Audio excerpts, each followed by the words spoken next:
welcome back to another episode of Meet the Murphys. Today we're going to talk to the Murphys about what type of ALS Andy has and talk a little bit more about their journey.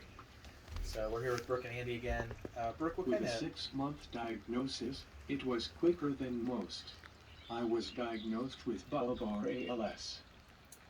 Yeah, so generally speaking, ALS is not easy to diagnose.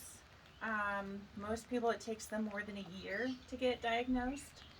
So Andy's took 6 months, so that was relatively quick.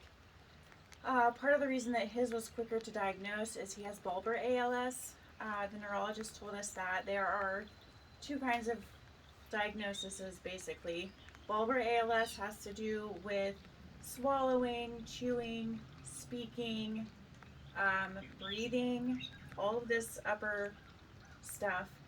And there's about 1/3 of people that have ALS have bulbar onset.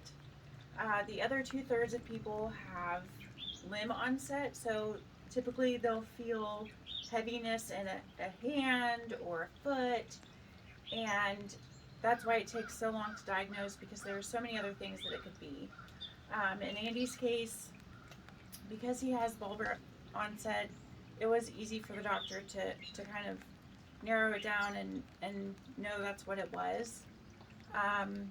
Because bulbar onset has to do with the breathing and all of that, they typically say once you have bulbar onset, you're sort of at the 2 to 3 year range from diagnosis, and limb onset is a little bit longer. It's at the other end of the 2 to 5 year range. But Andy's also pretty young, so they told us, that is favorable for him in terms of that range. We're obviously coming up on 3 years, and he's still doing okay. So those are just statistics, but we definitely noticed a progression with his speech initially, and when he would eat, it was difficult for him to chew and swallow certain foods, and that all has to do with the bulbar onset.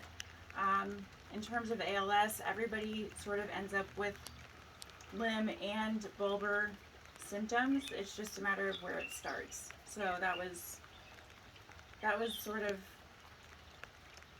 where we started with ALS, was all of the upper parts.